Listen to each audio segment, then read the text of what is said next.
Most people react to chaos in two ways. It's very binary. It's either I am going to survive this or I'm not going to survive this. And when you're going through the healing journey, when you're overcoming these symptoms, it can feel like your life is completely flipped upside down. You can feel in total, utter chaos. And so I want to share with you how to deal with chaos in your life, because while you're going through this journey, your life is going to feel chaotic. You naturally feel that already. But you'll find that as you come out of this, as you heal from this, it's going to be one of the greatest things to happen.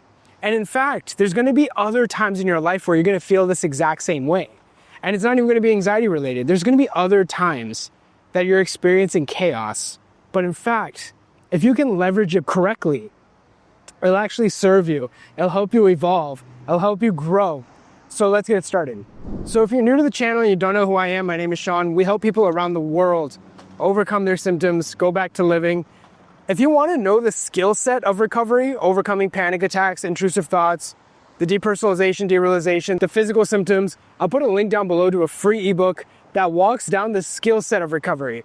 This video is going to be more about the mindset, the principles behind, going through the recovery journey, because going through the recovery journey is more than just understanding the skill set. When I was dealing with anxiety, I went from someone who was completely carefree, who was living on their own, who was a little bit reckless in many ways. I was very fearless.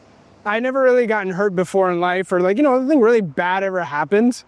And so I thought I was a little invincible, as most people are in their teens and early 20s. And so I would travel, just have a bunch of fun, and then got my first panic attack, then got more panic attacks and just spiraled. Just went back to moving back to my parents' house, lost my job, got into medical debt, and I just felt like my life was completely chaotic. I felt like I didn't know who I was. And what happens is that a lot of people that are going through this, whether it's with anxiety recovery or whether it's something else, we often think that in chaos, that this is the end. That when you're in this period where you don't even recognize your life, you don't recognize what's going on, that this is somehow the end. But the truth is that when you're in the midst of this chaos is actually a transition. That's all it is. And when you're in transition, that's when the most growth happens. Think about it. Have you ever been in a relationship and then that relationship ended? Ask yourself, when did you grow the most? In that relationship or once that relationship ended? It's typically after, when that relationship ended. What happens when you lose your job? Well, the growth doesn't happen in the job. It's happening, okay, I've lost my job. Now what? Now what do I do?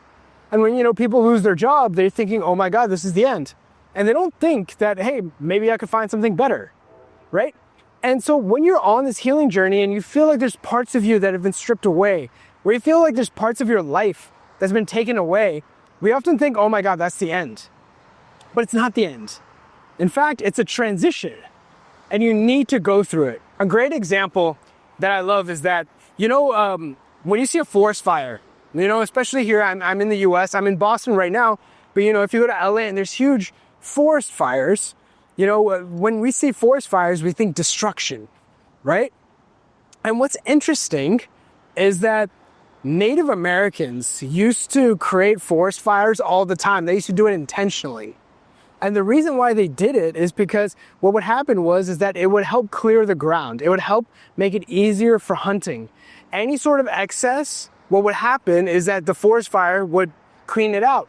In fact, there are some trees that can only sprout, their seeds can only sprout in the midst of a fire. And so what happens is that when you see these forest fires nowadays, is that you basically don't see anybody creating a fire, right? And what happens is that nature, or whatever happens, the fire ends up, creating itself, and it turns into a massive flash fire, where basically everything gets burned down. Now, the analogy I'm trying to make, and I don't think I'm doing, honestly, the best job here, but follow me here. The analogy that I'm trying to make is the fire is the transition, right?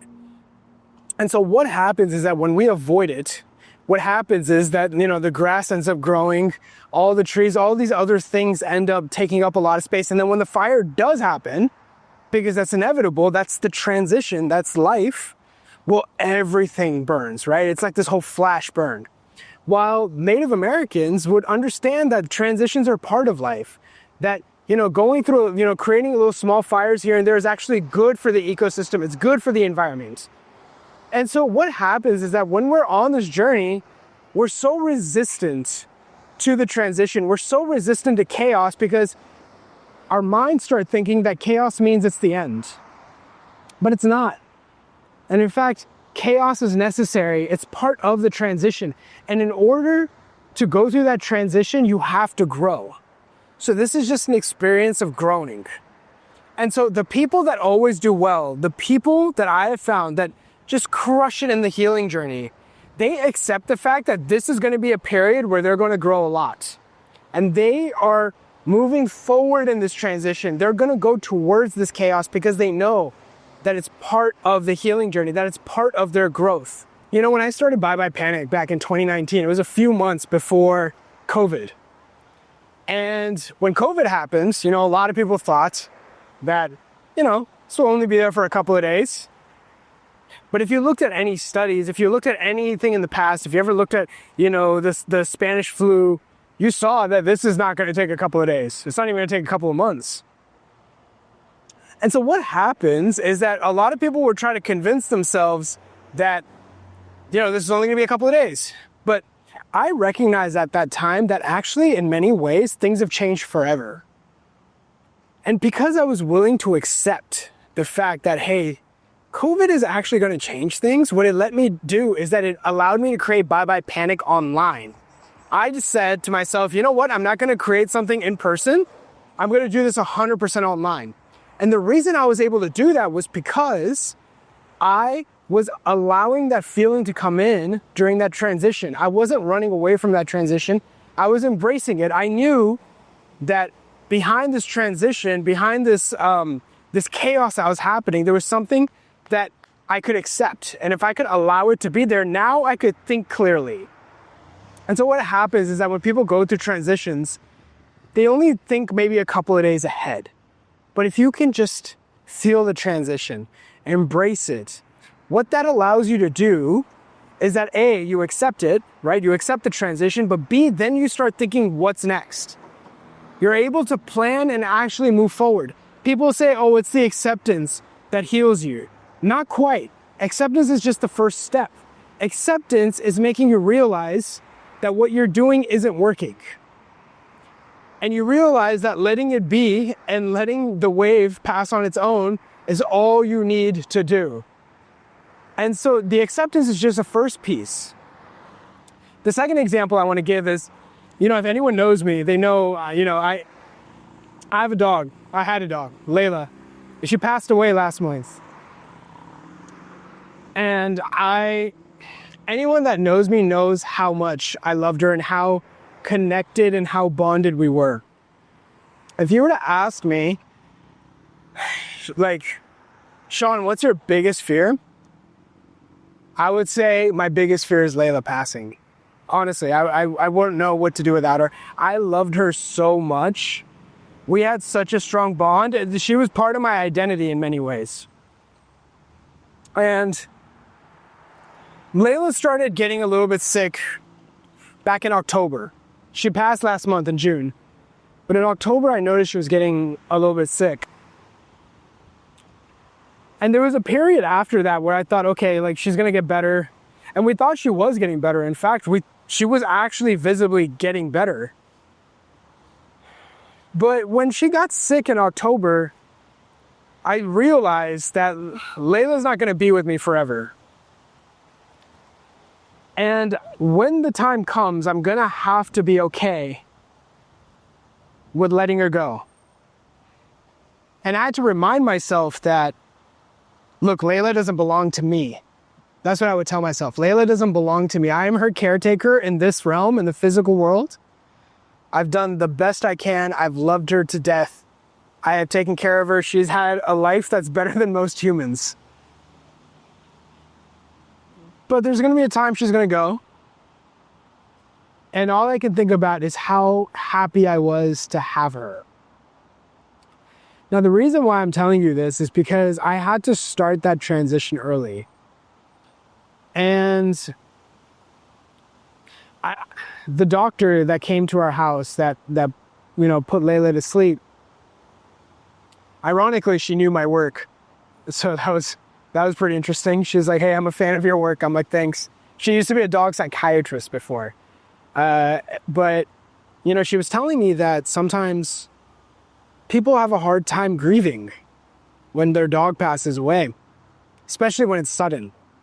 When the dog is fine and then like the next day they're just sick and, you just put them down, put them to sleep. And really what we were talking about is that people have a hard time with dealing with transition. Transition in life in any aspect. And how transition can feel like chaos in that moment. And I didn't know how I was going to react when Layla passed. I honestly didn't know. I remember I talked to my parents before Layla passed. And I was honest with them. I said, listen, I don't think I've ever confronted death like this for someone that I'm so close with. Like, I don't think I've experienced this level. I've been scared for my own life, from anxiety, and I've had friends that have passed away due to accidents and other things, but I've never had someone who I've loved even maybe more than myself, and I've never dealt with that before. And so I was scared. I didn't know what would happen. I didn't know how intense it was going to be. And one of the things that helped was just basically what I learned from the healing journey, which was embrace the chaos, embrace the transition. And it's not the end, right? I know Layla is in a much better place. And anytime I think about, is she okay? Does she have enough water? Did I give her food? Wait, where is she? Because I still think like that, especially, I've been taking care of her for, almost 10 years. Yeah, it's natural to think like that. And then I have to just remind myself that, hey, she's in a better place. She doesn't need that stuff. She's much happier. And that allows me to embrace the chaos, and that allows me to embrace the transition. And then what I decided to do is travel more. I couldn't travel as much for a couple of reasons. The first one is I would miss Layla too much when I would travel. And the second reason is towards the last few months, Layla was a little more sick. And so I couldn't be away from her for, too long. And so when Layla was, passing, I was like, okay, well, I'm going to travel more. I'm here in Boston. I'm like a couple of blocks from Harvard University right here. And after this, I'm going to New York. And so it's learning to embrace the chaos. It's learning to embrace the transition and recognizing there's a lot of growth that happens in that moment. And a lot of the stress and a lot of the anxieties and a lot of the resistance is done by ourselves. Like, we're the ones that resist the change. And what happens is the whole, forest turns into this massive fire. When if we could just embrace the change, when you just embrace the transitions, it's a lot easier. And people don't want to embrace the transitions. They don't want to embrace the chaos because really what they're afraid of is how they feel. So if you can just have those feelings, I have those feelings of sadness. I let them come. They come in waves, the feelings of grief. And when those happen, I just think about all the good times that I had with Layla and all the gratitude I had for, honestly, the blessing of having such an amazing creature, an amazing, amazing being like her, to have her be part of my life. I feel so lucky for that. And just keep moving forward. And it was the same thing I learned in the healing journey. When I ended up leaving Montreal and coming back home, I didn't want to come back to Austin. I wanted to move back to Montreal. But I was almost forced to stay in Austin. And then over time, I ended up loving Austin. Austin ended up becoming one of my favorite cities. In fact, a lot of the work I do is the mecca of Austin. A lot of people that are really great at what they do, whether it's coaching, online service providing, mentoring, they all live in Austin. So it's kind of wild that I ended up moving from Montreal to Austin because of my anxiety. And I didn't want to. I wanted to move back to Montreal. I was almost forced to stay there. And look, a few years later, 10, 12, 15 years later, how much it served me. How much I'm so glad that I ended up moving to Austin. And so life has these ways of throwing chaos at you, and it feels like, it's over, but it's not. It's just transition. And when you're in that transition, that's when the most growth happens, right? It's like a relationship. It's like leaving a job or getting let go at a job. Okay, well, just get another one. And the other one might be even better because you're going into the unknown. It's unfamiliar. There's uncertainty. There's fear behind it. But if you can just embrace it and move forward, you'll recognize that all the best things in life happen in the unknown. So I hope this video helps. Sometimes these videos are more for me than it is for you. It's very cathartic to me. If you want to learn the principles of recovery, the skill set, I have a masterclass. It goes really in depth. It's right here. Check it out. I'll see you in the next video.